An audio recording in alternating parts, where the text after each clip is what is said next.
Então diz assim a palavra do nosso Deus. Então Zorobabel, filho de Salatiel, e Josué, filho de Josadaque, sumo sacerdote, e todo o remanescente do povo atenderam à voz do Senhor seu Deus e às palavras do profeta Ageu, as quais o Senhor seu Deus havia ordenado que ele dissesse.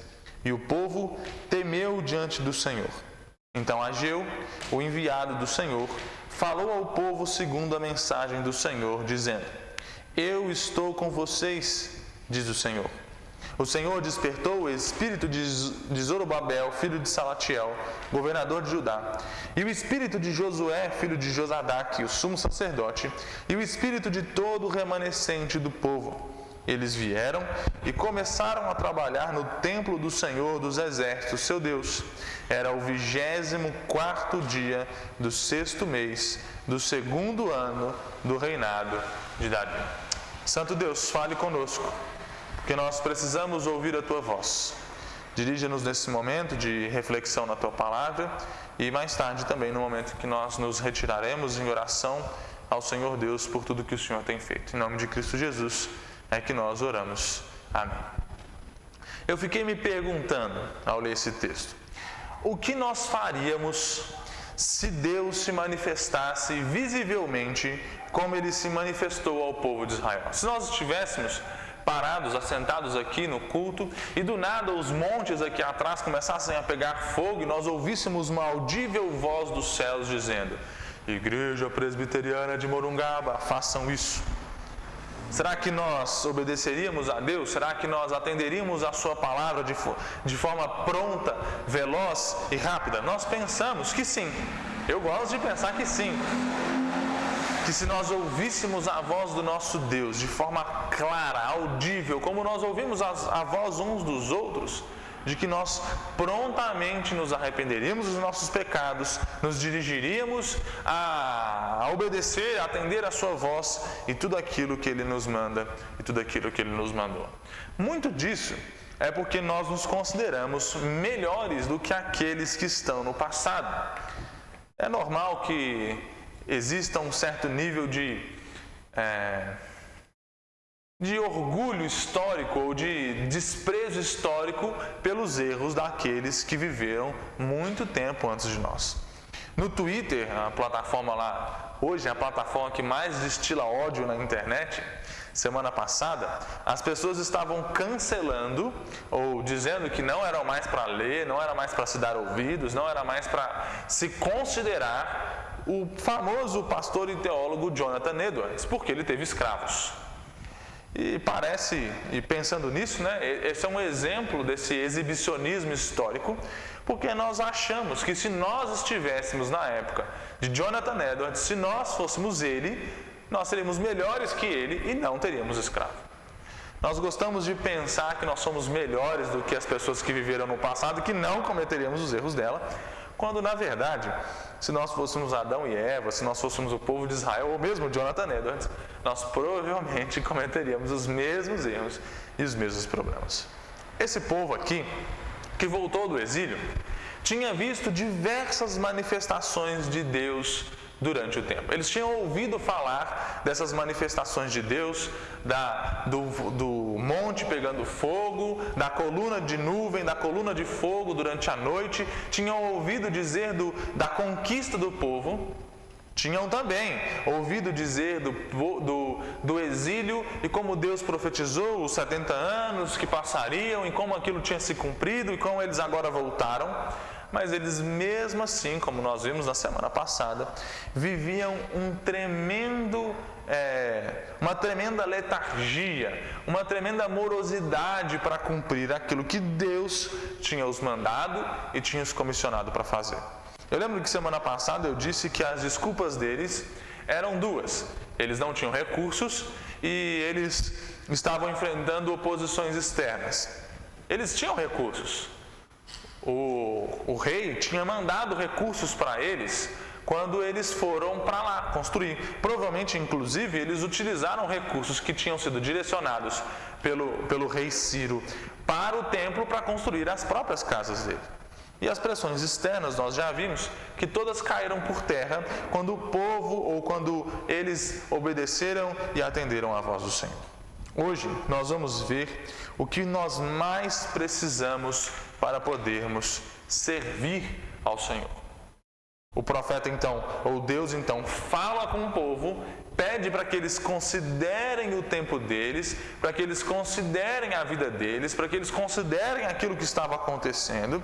E não só isso, depois de 24 dias aproximadamente, Deus volta a falar com o povo. O povo então teve uma temporada de uns 20, 30 dias para pensar na palavra de Deus que tinha vindo por meio do profeta Ageu e tinha sido entregue aos líderes do povo, ao governador e ao sumo sacerdote e também a todo o povo. E aqui nós vemos o primeiro aspecto, ou a primeira coisa que nós mais precisamos para podermos, ouvindo a voz de Deus, atendermos a Ele. O primeiro é a obediência. O versículo 12, o profeta nos diz: então Zorobabel, filho de Salatiel, o governador, e Josué, filho de Josadaque, o sumo sacerdote, e todo o povo atenderam à voz do Senhor seu Deus e às palavras do profeta Ageu, as quais o Senhor seu Deus havia ordenado que ele dissesse. E o povo temeu diante do Senhor. Esse povo não tinha visto o monte fumegar, não tinha ouvido audivelmente a voz de Deus, pelo contrário, ouviram a palavra de Deus de acordo com a revelação que Deus deu ao profeta Ageu e que Ageu passou para o povo. Nós não sabemos como Deus manifestou a sua vontade para Ageu, se foi através de um sonho, se foi através de uma revelação, como diz Isaías, de ver o Senhor num alto sublime trono e começar a dar as mensagens. Isso não é importante. O importante é que as Escrituras nos contam que Deus falou com Ageu, Ageu falou com o povo considerou a palavra, o povo ouviu a palavra, o povo ouviu a voz de Deus e atendeu a voz dele. Não só obedeceu e atendeu a voz do Senhor, como temeu o Senhor. Temer é reconhecer quem Deus é e o que Ele pode fazer conosco. Então, temer a Deus é saber quem Deus é e que Ele pode condenar a nossa alma, que Ele pode salvar a nossa alma e que Ele pode fazer o que Ele bem entender com a nossa alma, com o nosso coração, com a nossa vida. E isso precisa gerar temor em nós. Isso precisa gerar um tremor no nosso coração. E isso precisa nos gerar de forma imediata ou como consequência desse temor, atendermos a voz do Senhor. Agora, atender e obedecer à voz de Deus não é aquele atender que nós fazemos quando nós estamos ouvindo um sermão, né? Eu atendi a voz de Deus domingo passado, quando o Jonatas estava pregando aqui. Eu falei, nossa, é verdade.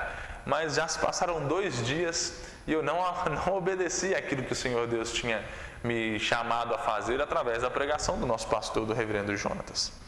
Nós só atendemos a voz do Senhor quando nós obedecemos a Deus. E foi exatamente isso que o povo fez. O povo recomeçou o trabalho. O versículo de número 14 diz que eles vieram e começaram a trabalhar no templo do Senhor dos Exércitos, seu Deus. Perceba então que a obediência, ou o temor, gera obediência e que nos leva a atender de forma específica, clara, a vontade de Deus.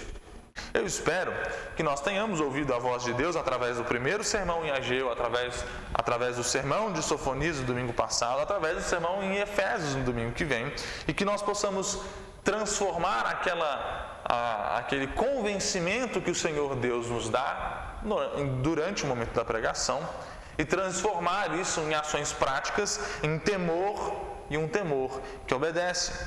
Então, o que nós precisamos para servir ao Senhor? Primeiro, precisamos obedecê-lo. E nós só obedeceremos a Ele quando nós, de fato, ouvirmos e atendermos a Sua palavra. Quando nós ouvimos a voz do Senhor, quando nós ouvimos a vontade do Senhor para as nossas vidas, aquilo de fato gera temor no nosso coração. E aquele temor é expresso através da obediência. Mas uma segunda coisa que nós precisamos quando nós vamos servir ao Senhor é a presença de Deus. O versículo de número 13 diz que Deus falou mais uma vez com o povo. Então Deus fala a primeira vez com o povo dizendo: considerem o que vocês têm feito, considerem a vida de vocês. Vocês estão vivendo, vocês estão edificando a casa de vocês, estão esquecendo o templo. Esquecer o templo, ou esquecer de reconstruir o templo, era abandonar o Senhor Deus ou desprezar a presença do Senhor Deus no meio deles. Eles então consideraram, atenderam e obedeceram.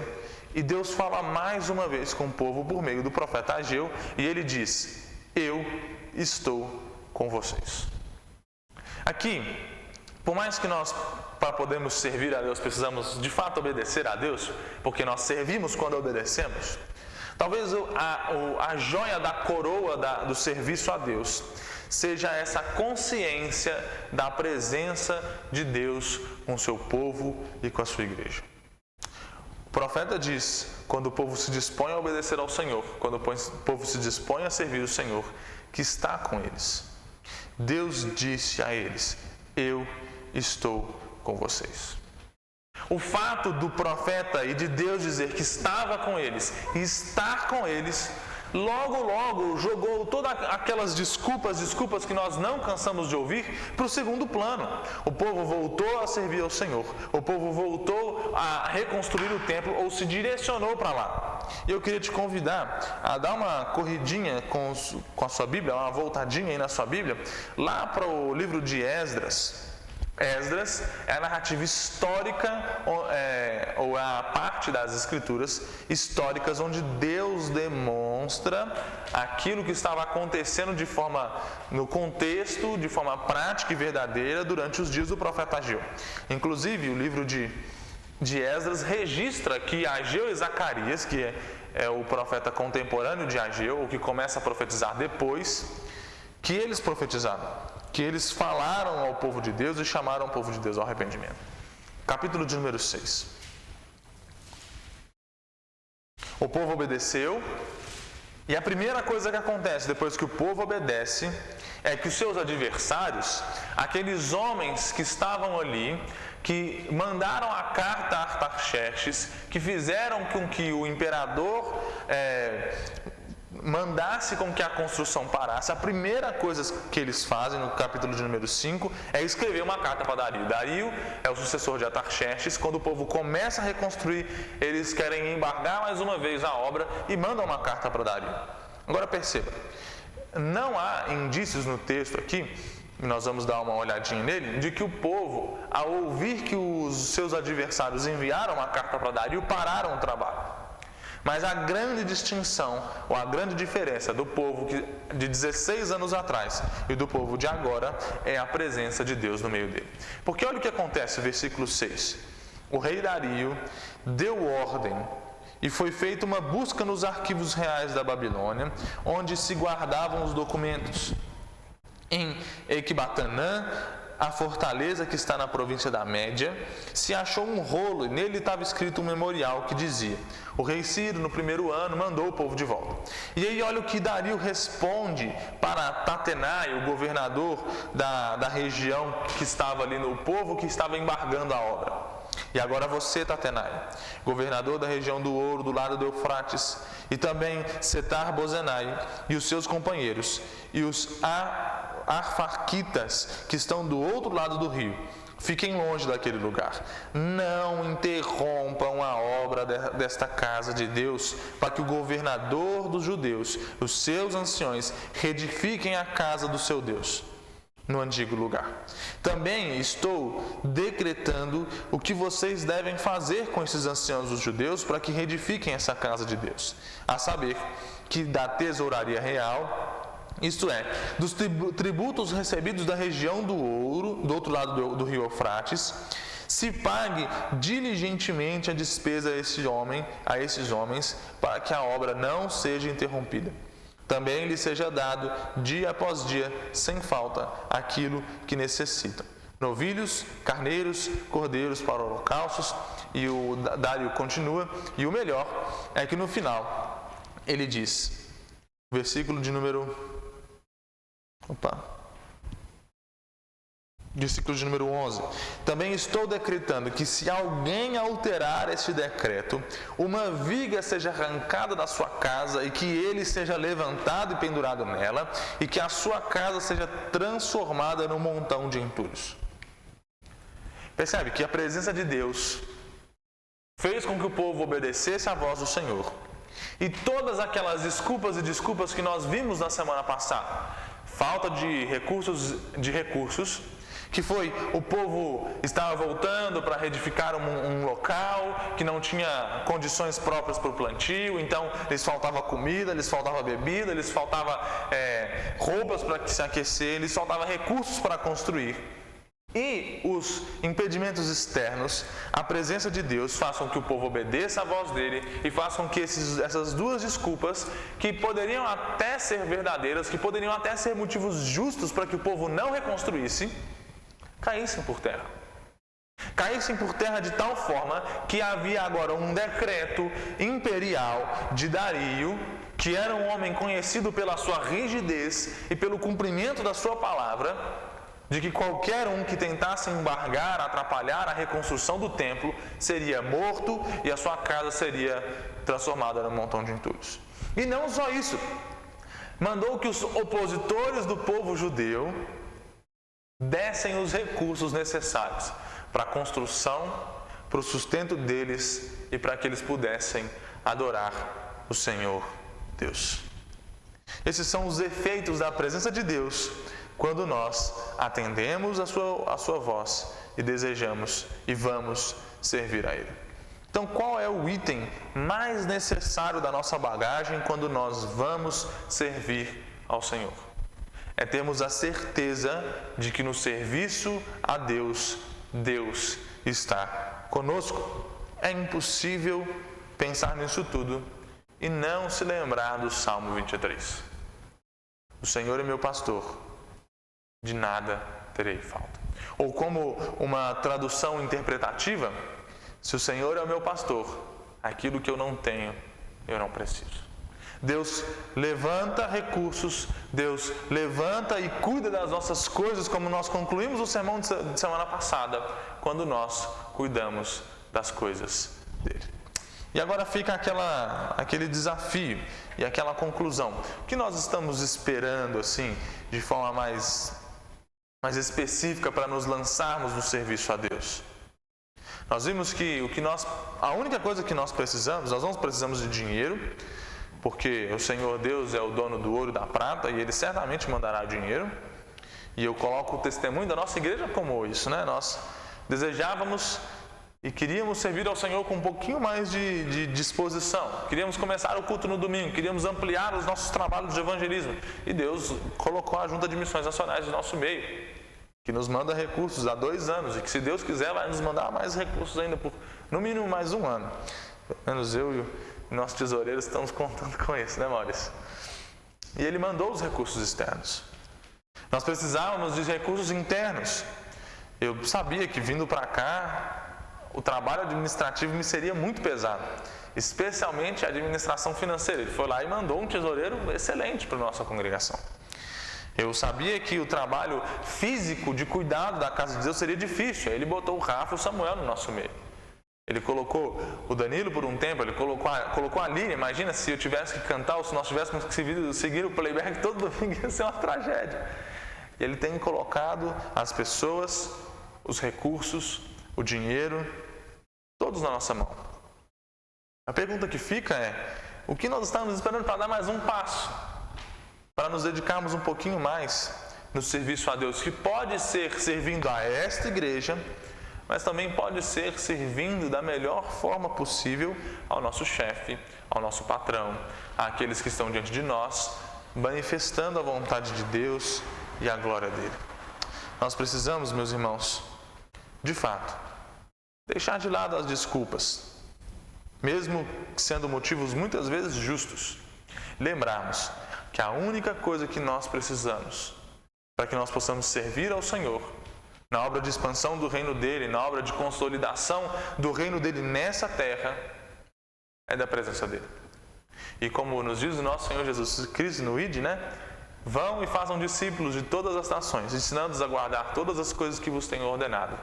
E eis que estarei convosco até os confins da terra. Ele está conosco. A presença dele nos é garantida pelo sangue de Cristo Jesus. Então, o convite que nos fica aqui nessa noite é que nós sirvamos a Deus. É que nós olhemos para nós mesmos, para os nossos dons, os nossos talentos, para as nossas vocações, para aquilo que nós fazemos, para as oportunidades que têm sido colocadas diante de nós e sirvamos ao Senhor Deus. Sirvamos ao Senhor Deus, seja de forma física nesse lugar, sirvamos ao Senhor Deus, seja de forma espiritual nesse lugar, através das nossas orações, dos nossos conselhos, dos nossos ensinamentos. E sirvamos a Deus com todo o nosso coração e com todo o nosso ser. Amém? Vamos orar? Deus, obrigado, porque o Senhor nos garante a única coisa que nós precisamos para servir ao Senhor, que é a sua doce, santa comunhão e presença, Deus. Obrigado porque nós temos esta no sangue, através do Espírito Santo, que nos foi dado quando o nosso Senhor Jesus Cristo foi assunto aos céus, depois de ter conquistado para nós os benefícios necessários para a nossa salvação. Deus, nos faça abandonarmos as nossas desculpas, abandonarmos as nossas justificativas para não servirmos ao Senhor e servirmos ao Senhor com todo o nosso coração, com toda a nossa alma. Nós possamos servir essa igreja, seja na sua construção física, seja no seu espaço de culto, ou seja na sua igreja enquanto edifício do Senhor, como pedras vivas, cuidando uns dos outros, amando uns aos outros, contribuindo para o crescimento uns dos outros, seja servindo ao Senhor na esfera pública, como bons funcionários, como boas pessoas que têm boas articulações e que glorificam ao Teu santo e poderoso nome. Ajuda-nos, Deus, a servir ao Senhor, porque o que nos resta, Deus, é servir a Ti. Não existe pouca ou muita idade, não existe pouca ou muita experiência. Existe apenas aqueles que têm o temor no coração e que têm a certeza da Tua santa e doce presença e que por isso servem ao Senhor. Ajude-nos, Deus, a servir ao Senhor, independente das circunstâncias externas, independente das privações internas, mas ajuda-nos a servir ao Senhor, fazendo o melhor que nós pudermos com aquelas boas, excelentes e maravilhosas ferramentas que o Senhor nos tem dado à mão. Em nome de Cristo Jesus é que nós oramos. Amém.